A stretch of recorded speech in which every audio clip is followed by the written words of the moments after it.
montre aujourd'hui, avec cette inauguration, l'engagement de l'État dans la ruralité avec les problématiques de décentralisation et de dématérialisation qui sont de plus en plus importantes, hein, vous l'avez rappelé.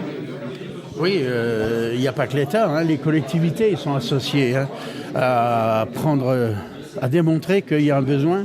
Le besoin, c'est d'avoir une écoute, c'est d'avoir des gens qui sont professionnels dans des France Services qui permettent de régulariser certaines situations de personnes qui sont un peu éloignées en fait des potentialités ou qui n'ont pas forcément toutes les capacités pour se débrouiller avec le magma, la complexité administrative et autres, etc. Donc voilà, c'est ça qui est important et c'était important et primordial dans les ruralités, mais on s'aperçoit que même en urbanité, il y a ce besoin-là parce que en fait, nos gens, qu'ils soient d'un village ou qu'ils soient d'une ville, eh bien, beaucoup ont les mêmes incapacités et donc il faut y répondre. Alors justement, qu'est-ce qu'on peut trouver dans ce genre de maison France Service, si on le rappelle en quelques mots? Alors en quelques mots, dans les maisons France Service, vous avez des professionnels qui vous accueillent et qui permettent de vous aider à remplir un formulaire, ou une carte grise par exemple, ou d'autres sujets. Vous avez une difficulté par rapport à votre retraite ou avec un opérateur, quel qu'il soit, eh bien à ce moment-là, on sait très bien que c'est très très difficile, puisque l'humain est un peu à côté maintenant dans les relations avec les grandes structures, même des structures comme Orange, EDF ou autres. Hein. Donc, je cite celle-là, hein, parce que c'est les plus connues, mais ça veut dire aussi qu'à un moment donné, voilà, il faut bien que... Michel l'a souligné, hein, souvent au bout du fil, entre guillemets, eh ben, c'est un disque, c'est une voix impersonnelle, c'est des codes que tout un chacun n'est pas capable de pouvoir assumer, y compris moi, et j'en suis le premier bénéficiaire parce qu'il y a une complexité qui est devenue tellement forte qu'il faut à un moment donné qu'on ait justement ce relais social et ce relais physique que représentent les maisons France Service. On l'a dit, hein, les Vosges sont vraiment précurseurs dans ce domaine-là. Vous l'avez rappelé tout à l'heure, c'est un des premiers départements, voire le premier département qui a lancé ces expérimentations un petit peu. Les Vosges sont précurseurs de cette façon de s'organiser et de procéder.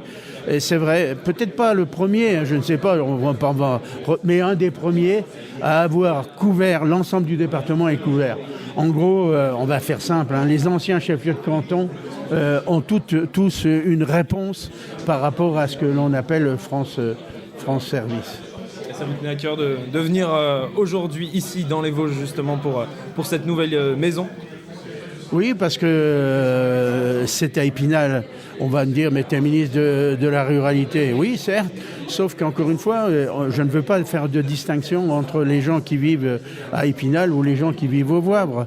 Je dis simplement que c'est France Service, c'est quelque chose qui est vraiment imprégné dans le département des Vosges, et moi ça me paraissait important. Il n'y aura pas beaucoup d'autres inaugurations de France Service dans ce département, hein.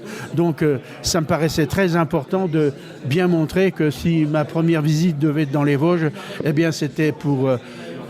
on est des politiques, qu'on le veuille ou non. Mais un politique, c'est quoi? C'est d'être au service de ses administrés. C'est d'être au service du public. Eh bien, ça représente France Service, ce service au public, aux administrés. C'est quoi les prochains sujets que vous allez porter? Eh bien, les prochains sujets, et ceux qui sont aujourd'hui aussi importants, on peut le souligner, hein, entre autres, hein, c'est France Santé. C'est-à-dire qu'à un moment donné, je n'ai pas arrêté de le répéter depuis des années et des années, que le fait, la première insécurité dans les territoires ruraux notamment, eh bien, c'est la non-réponse de médecins. Hein. C'est aussi simple que ça. Et ce n'est pas forcément ce que tout le monde met en avant, ou certains partis avec l'immigration, etc., etc. c'est la santé. Et s'il n'y a pas de réponse sur la santé, eh bien, on est dans un pays...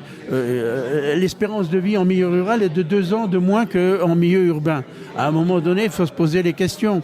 Alors là aussi, moi, j'agis beaucoup et je fais en sorte, bien entendu avec la ministre compétente, de développer au mieux et labelliser le maximum de France Santé. Mais il y a des trous dans la raquette et ça, il faut s'y attacher. J'en fais l'expérience à titre personnel, donc je le sais. Mon médecin traitant, il a 1 heure de chez moi. Hein. D'accord, parce que je n'ai pas trouvé plus près. Donc, c'est pas à moi qu'on peut dire, bah oui, non, c'est pas facile, c'est pas facile. Ça, c'est quelque chose qu'il faut absolument, auquel on doit vraiment, le gouvernement doit s'y atteler. Michel, c'est notre première interview depuis que tu es devenu ministre sur Radio des Ballons et sur les radios des Vosges. Oui.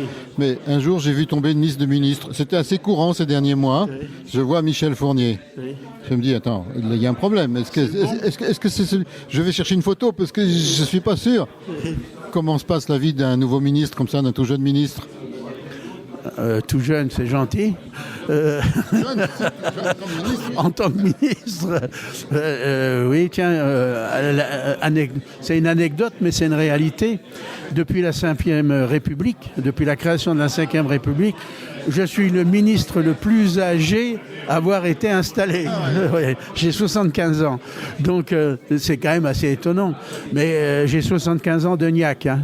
Donc voilà, donc ça peut aider. Et comment ça se passe ? Eh bien, ça se passe que je veux rester avec une forme d'indépendance par rapport à mes sentiments, mes conceptions, et surtout ce que je souhaite. Encore une fois, je le redis, au bénéfice des administrés, parce qu'on est là pour aider, développer nos territoires, et donc je resterai dans cette optique-là, même si je suis dans une structure qui quelquefois est un peu lourde. Alors une petite question pour terminer, qui concerne nos radios rurales qui sont en danger parce qu'il n'y a pas de budget et qu'elles s'inquiètent toujours puisque ces radios ont été créées grâce à une taxe sur la publicité, aujourd'hui reprise d'ailleurs par l'État. Et puis on a notre ministre de tutelle, Rachida, qui cherche toujours un petit peu à piocher quelque part. Donc elle a trouvé pour les radios rurales, comme nous dans les zones de revitalisation, une petite prime annuelle là, mais elle n'a pas la garantie de l'avenir. C'est un peu le ministre de la Ruralité qui s'occupe de ça, non ? Non, c'est bien tenté. Hein. Alors voilà, j'ai une bonne nouvelle pour vous. À partir de la rentrée, vous n'aurez plus rien du tout, mais plus rien de rien, d'accord ? Donc vous vous débrouillerez pour faire avec. Non, mais simplement, Rachida Dati, ministre, j'étais très surpris, la connaissant un peu quand même auparavant, très surpris de son engagement pour les territoires ruraux. Alors, tout ce qui est bâtiments religieux, églises, etc., il y a vraiment une volonté de sa part, mais je pense quand même que les points que tu viens d'évoquer, souligner, je lui en parlerai, c'est tout ce que j'ai pas de réponse, hein. C'est pas moi qui gère cela, mais je lui en parlerai parce que c'est une alerte que tu me donnes que je ne connaissais pas. Parce que nous aussi, nous sommes de la ruralité, finalement. Oui, nous sommes... Merci Michel, merci beaucoup, et puis à très bientôt sur d'autres missions encore. Ok, merci.